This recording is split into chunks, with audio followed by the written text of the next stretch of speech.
सर्वोच्च अदालत ने राफेल सौदे पर अभी जो जजमेंट दिया है, इसके तथ्यों की जानकारी देने के लिए बुलाई गई है। सबसे पहले मैं सर्वोच्च अदालत के फैसले का स्वागत करता हूं। आज सत्य की जीत हुई है। आजादी के बाद एक कोरे झूठ के आधार पर देश की जनता को गुमराह करने का इतना बड़ा प्रयास कभी नहीं हुआ और ये दुर्भाग्यपूर्ण बात है कि प्रयास देश की सबसे पुरानी पार्टी कांग्रेस पार्टी के अध्यक्ष के द्वारा किया गया। कांग्रेस अध्यक्ष ने अपने और अपनी पार्टी के तत्काल फायदे के लिए झूठ का सहारा लेने की एक नई राजनीति की शुरुआत की और मैं मानता हूं कि सुप्रीम कोर्ट का आज का जजमेंट झूठे आरोप लगाने की राजनीति के मुंह पर तमाचा है, चाटा है। और सुप्रीम कोर्ट के जजमेंट ने यह सिद्ध कर दिया है कि झूठ के पैर नहीं होते हैं और विजय हमेशा सत्य की होती है। सुप्रीम कोर्ट के अंदर अलग अलग दायर की गई 4 याचिकाओं के तहत मुख्यतः 3 चीजों पर सवाल उठाए गए थे।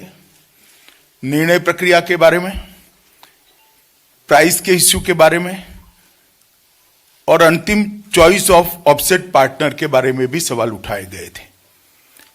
ये तीनों मुद्दों पर सुप्रीम कोर्ट ऑफ इंडिया ने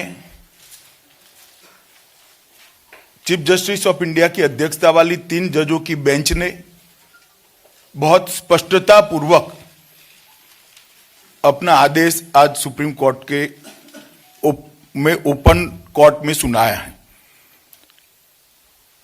डिसीजन मेकिंग प्रोसेस के प्रति कोर्ट ने असंदिग्ध रूप से संतुष्टि व्यक्त की है। रिकॉर्ड जांच कर,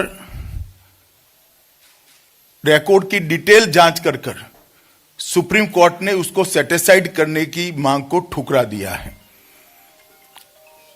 एयरक्राफ्ट की क्वालिटी और उसकी रिक्वायरमेंट, उसकी सामरिक जरूरियात को सुप्रीम कोर्ट ने मान्य किया है। इस पर कोई संदेह रखने का कारण नहीं है।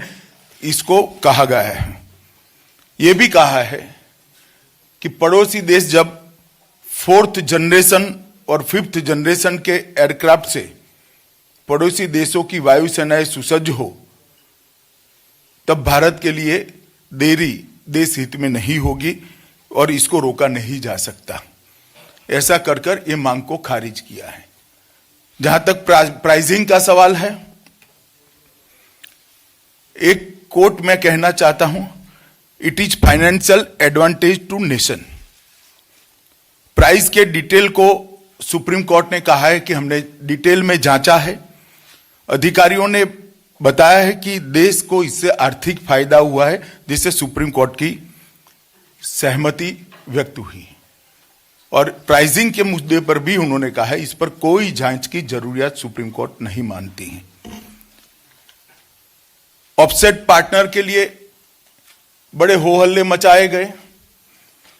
इसके लिए भी सुप्रीम कोर्ट ने बड़ी स्पष्ट रूप से अपनी राय जजमेंट के अंदर रखी है। सबसे पहली बात उन्होंने कहा है कि भारत सरकार का ऑफसेट पार्टनर तय करने में कोई रोल नहीं है। जो आरोप कांग्रेस पार्टी के द्वारा लगाए जाते हैं, मैं मानता हूं आरोप लगाने वालों के मुंह पर यह चाटा है।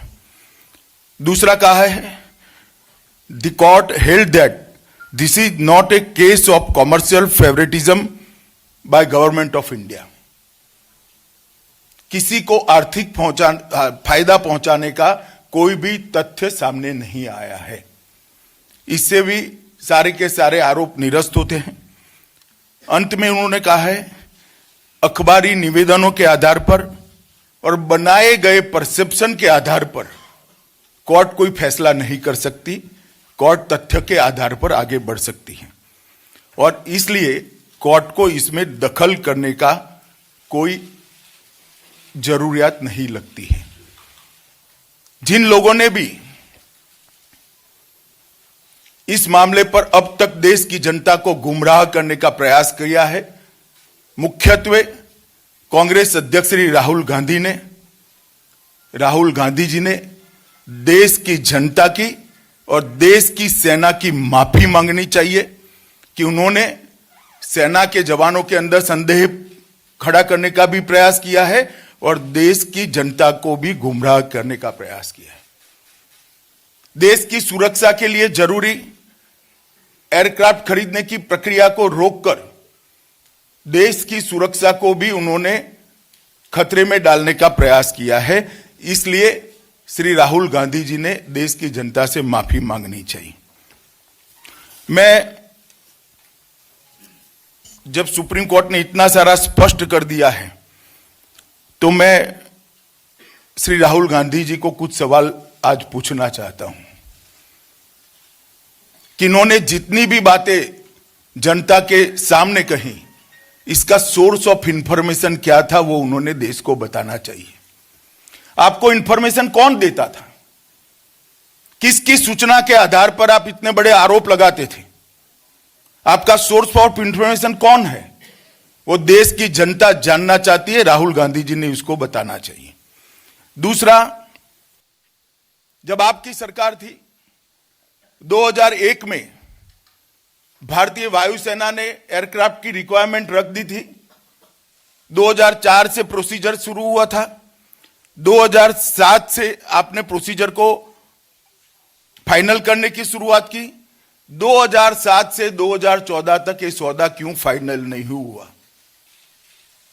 क्या इसमें कुछ तय होना बाकी था? क्या इसमें कमीशन की अमाउंट तय होना बाकी थी? 2007 से 2014 तक ये सौदा क्यों फाइनल नहीं हुआ, वो कांग्रेस ने देश की जनता के सामने रखना चाहिए। और 2007 से 2014 तक देश की रक्षा जरूरियातों को, देश की डिफेंस रिक्वायरमेंट्स को आपने हानि पहुंचाई, इसका स्वीकार कर कर देश की माफी मांगनी चाहिए। कांग्रेस ने जितने भी सौदे किए सब में बिचौलिए का अवकाश रखा, सब में कमीशन खोरों का अवकाश रखा। भारतीय जनता पार्टी नरेंद्र मोदी सरकार ने गवर्नमेंट टू गवर्नमेंट की, जिसमें कभी बिचौलिए का कोई सवाल ही नहीं होता है। दो सरकारों के बीच में सौदा किया है। एक प्रकार से पारदर्शी प्रक्रिया को नरेंद्र मोदी सरकार ने अपनाया है। इसके सामने आपने सवाल खड़े किए। अब मैं पूछना चाहता हूं कि आपने अब तक कभी क्वात्रची को मौका मिल जाता था, कभी मिशेल को मौका मिल जाता था, अब तक गवर्नमेंट टू गवर्नमेंट डील क्यों नहीं करी? देश की जनता कांग्रेस पार्टी से जानना चाहती कि आपने अब तक गवर्नमेंट टू गवर्नमेंट डील को क्यों उचित नहीं माना। और ये जो एयरक्राफ्ट लेट हुए हैं, इसके लिए आपकी जिम्मेदारी के बारे में आप स्पष्टता से देश की जनता के सामने आना चाहिए। और मैं मानता हूं कि कांग्रेस अध्यक्ष ने, श्री राहुल गांधी ने जिम्मेदारी के साथ देश की जनता के सामने अपने सोर्स ऑफ इंफॉर्मेशन का खुलासा करना चाहिए। इनको ये सूचनाएं कौन देता है, तभी जाकर आप इतना बड़ा आरोप लगा सकते हो। हम अब तक कुछ नहीं बोले। हर सभा में, हर नुक्कड़ पर सौदे पर शंका की सुई उठाने का काम कांग्रेस अध्यक्ष ने किया है। आज देश की सर्वोच्च अदालत ने दूध का दूध, पानी का पानी कर दिया है। तब उन्होंने बताना चाहिए कि आपके सूचनाओं का आधार क्या था, सूचनाओं का इंफॉर्मेशन क्या था। कांग्रेस पार्टी